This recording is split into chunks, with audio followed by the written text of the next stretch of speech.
Advocate V P Sreepadmanabhan, അപ്പോൾ E ഡിയെ ഇവർക്ക് ഭയപ്പെടാനില്ലെങ്കിൽ എന്തിനാണ് ഇ ഡിയെ ഇവർ അകറ്റി നിർത്താൻ ശ്രമിച്ചത്? ഇ ഡിക്ക് രേഖകൾ നൽകില്ല എന്നൊരു നിലപാട് കുറേ കാലത്തോളം അവരെടുത്തത് എന്തിനാണ്?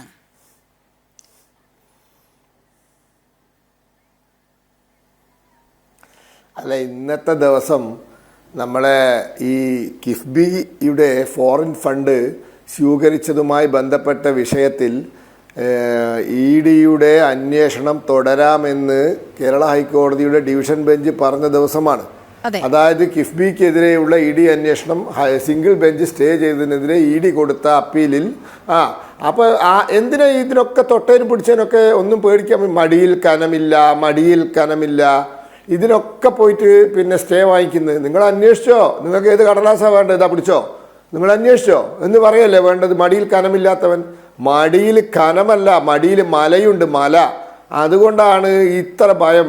തൊട്ടേനും പിടിച്ചതിനൊക്കെ കോടതിയിൽ പോയി സ്റ്റേ വാങ്ങിക്കാൻ പോകുന്നത്. അപ്പോൾ ഈ കിഫ്ബിയുടെ സ്റ്റേ ഇന്ന് നീക്കം ചെയ്തു. ഇനിയിപ്പോൾ മുഖ്യമന്ത്രിക്ക് എതിരെയുള്ള സ്റ്റേ ആണ് ഇനിയുള്ളത്. ഇതാണ് അവസ്ഥയെങ്കിൽ അതിൻ്റെ അവസ്ഥ എന്തായിരിക്കുന്നത് നമുക്ക് കണ്ടറിയാം. അപ്പോൾ ഇവർ ഇ ഡി ഇതിൽ മണി ലോണ്ടറിങ് നടന്നിട്ടുണ്ട്, ഇതിൽ കള്ളപ്പണം വെളുപ്പിക്കുക, അതായത് ഇല്ലീഗൽ ആയ നിയമവിരുദ്ധമായ മാർഗത്തിലൂടെ നേടിയ പണം വെളുപ്പിക്കാനുള്ള ശ്രമം നടന്നിട്ടുണ്ട്. അതാണല്ലോ പറഞ്ഞത്, ഈ സ്വർണം എടുത്തിട്ട് ഞാനൊരു പാവപ്പെട്ട കുട്ടിയുടെ കല്യാണത്തിന് കൊടുത്തോട്ടെ, അതെന്താണ് ചാരിറ്റി ചെയ്യാൻ പോയത്, കട്ട സ്വർണം കൊണ്ട് ചാരിറ്റി ചെയ്യാൻ പോയി. ചാരിറ്റി എന്ന് പറഞ്ഞാൽ എന്താണ്? വെളുപ്പിക്കലാണ്. സ്വർണം മോഷ്ടിച്ച സ്വർണ്ണമാണ്. അപ്പം നിയമവിരുദ്ധമായ മാർഗത്തിലൂടെ നേടിയ ഒരു സമ്പത്ത് അത് വെളുപ്പിക്കാനുള്ള ശ്രമമാണ്. അപ്പോൾ അതൊക്കെ അവിടെ വരും. അപ്പോൾ ഇതിനൊക്കെ ഭയമാണ്. ഇത് രാഷ്ട്രീയ ഉന്നതരിലേക്ക് പോകുമെന്നുള്ള ഭയമുണ്ട്. കാരണം ഇതിൻ്റെ യഥാർത്ഥ ഗൂഢാലോചന എവിടെയാണ് നടന്നത് എന്ന് കണ്ടെത്തണം. ഇതിൻ്റെ യഥാർത്ഥ ഗൂഢാലോചന തിരുവിതാംകൂർ ദേവസ്വം ബോർഡിൻ്റെ ഓഫീസിൻ്റെ അകത്തുനിന്നല്ല. അങ്ങനെയൊന്നും ഇത് സംഭവിക്കില്ല. കാരണം ശബരിമലയാണ് കേരളത്തിലെ ഏറ്റവും ഭക്തജനം വരുന്ന ക്ഷേത്രമാണ്. കേരളത്തിലെ ഏറ്റവും തിരക്കുള്ള ക്ഷേത്രമാണ്. കേരളം തന്നെ ലോകത്ത് അറിയപ്പെടുന്നത് ശബരിമല.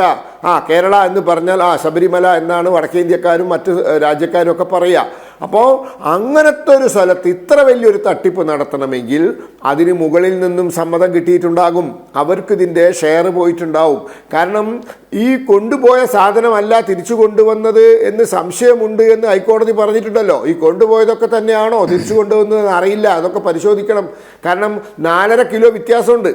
ദ്വാരപാലക ശില്പങ്ങൾ 42 കിലോ ഉള്ള സാധനം കൊണ്ടുപോയി തിരിച്ചു കൊണ്ടുവരുമ്പോൾ 38 ചില്ലാനും കിലോ ആണ്. അപ്പോൾ എങ്ങനെ എത്ര 4 കിലോ കുറയുക? സ്വർണം പൂശാൻ കൊണ്ടുപോയാൽ 4 കിലോ കുറയോ?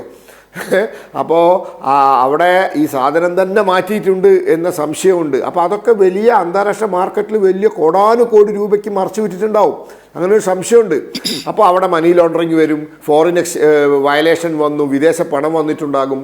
അപ്പോൾ ഇതൊക്കെ എല്ലാവർക്കും അറിയാം. ഇത് ചെയ്ത ആൾക്കാർക്ക് ഇത് അറിയാലോ, ഇത് എന്തൊക്കെ ചെയ്ത് കാട്ടിക്കൂട്ടിയിട്ടുണ്ടെന്ന്. അപ്പോൾ ഇ ഡി വരാൻ പാടില്ല.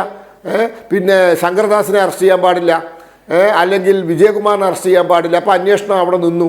അപ്പോൾ ഇന്ന് ഹൈക്കോടതിക്ക് ചോദിക്കേണ്ടി വന്നു. അപ്പോൾ ഹൈക്കോടതി ചോദിച്ചിട്ട് ഇനിയിപ്പം അതിന് മുന്നോട്ട് നീങ്ങണം, അല്ലെങ്കിൽ വിശദീകരണം കൊടുക്കണം. കാരണം എന്ത് വിശദീകരണം? ഒരു ചെയർമാനും 2 മെമ്പർമാരും ഒപ്പിട്ട ഒരു ഓർഡർ, അതിന് ചെയർമാൻ മാത്രം ജയിലിൽ പോവുക, മെമ്പർമാർ വീട്ടിലിരിക്കുക. അതിലൊപ്പിട്ട ഒരു ഉദ്യോഗസ്ഥ സുപ്രീം കോടതിയിൽ പോയി ജാമ്യം വാങ്ങിക്കുക. അവരുടെ പേരിൽ കേസുണ്ട്, ഇവരുടെ പേരിൽ കേസുമില്ല. അപ്പോൾ ഇ ഡി വരണ്ട. എന്നാ ഇ ഡിക്ക് കടലാസ് കൊടുത്താൽ എന്താ? നിങ്ങളാരും ഒന്നും ചെയ്തിട്ടില്ലെങ്കിൽ ഇ ഡി കൊണ്ടുപോക്കോ, ഏത് കടലാസം എടുത്തോ കൊണ്ടുപോക്കോ. അപ്പോൾ അതൊന്നും അല്ല സംഭവം. ഇതിൻ്റെയൊക്കെ ഗൂഢാലോചന ഉന്നതങ്ങളിലുണ്ട്. അതിൻ്റെ ഭയമാണ്. ഇവരുടെ മനോഭാവം 2 കാര്യത്തിൽ നിന്നും മനസ്സിലാവും. ഒന്ന്, താങ്കൾ നേരത്തെ പറഞ്ഞ സ്വരാജിൻ്റെ പ്രസ്താവന. ഇപ്പോൾ അയ്യപ്പനെ സംബന്ധിച്ച് ഒരു തമിഴ്നാട്ടിലെ ഒരാൾ രചിച്ച ഒരു ഗാനം, ആ ഗാനത്തിനൊരു പേരടി രചിച്ചു. അതിൽ അയ്യപ്പനെ ഒന്നും കളിയാക്കിയിട്ടില്ല, ഭക്തിയെയും കളിയാക്കിയിട്ടില്ല, ഈശ്വര ഭക്തിയെയും കളിയാക്കിയിട്ടില്ല, അയ്യപ്പസ്വാമിയെയും കളിയാക്കിയിട്ടില്ല. പക്ഷേ അതിൽ ഇവരുടെ ഈ അഴിമതിയെ പറ്റിയപ്പോൾ അത് നിരോധിക്കണം, എന്താ വ്രണപ്പെട്ടു എന്നാണ് പറയുന്നത്. അപ്പോൾ സ്വരാജ് പറഞ്ഞപ്പോൾ എന്താ വ്രണപ്പെട്ടില്ല? അയ്യപ്പൻ്റെ കല്യാണം കഴിഞ്ഞു എന്നാണ് സ്വരാജ് പറഞ്ഞത്. ഈ കഴിഞ്ഞ ദിവസം എല്ലാ ചാനലും ആ പ്രസംഗം വീണ്ടും എടുത്ത് കാണിച്ചു. അയ്യപ്പൻ്റെ വിവാഹം നടന്നു, ഈ ആള് വരാതായപ്പോൾ എന്ന് പറഞ്ഞപ്പോൾ വികാരം വ്രണപ്പെട്ടില്ല. അന്ന് കേസെടുത്തില്ല. സ്വരാജിൻ്റെ പേരിൽ കേസുണ്ടോ?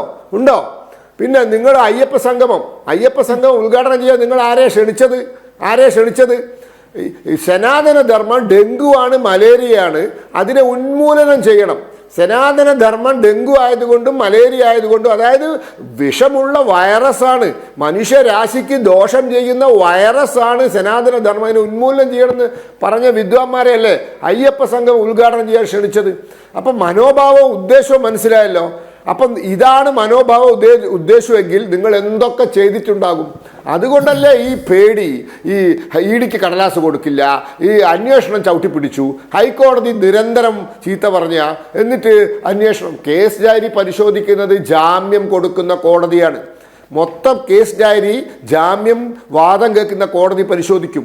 ആ ജഡ്ജിനാണ് കൃത്യമായ അന്വേഷണം ഏതൊക്കെ വഴിക്ക് പോയി എന്തൊക്കെ കണ്ടെത്തി എന്ന് മനസ്സിലാക്കാൻ പറ്റുക.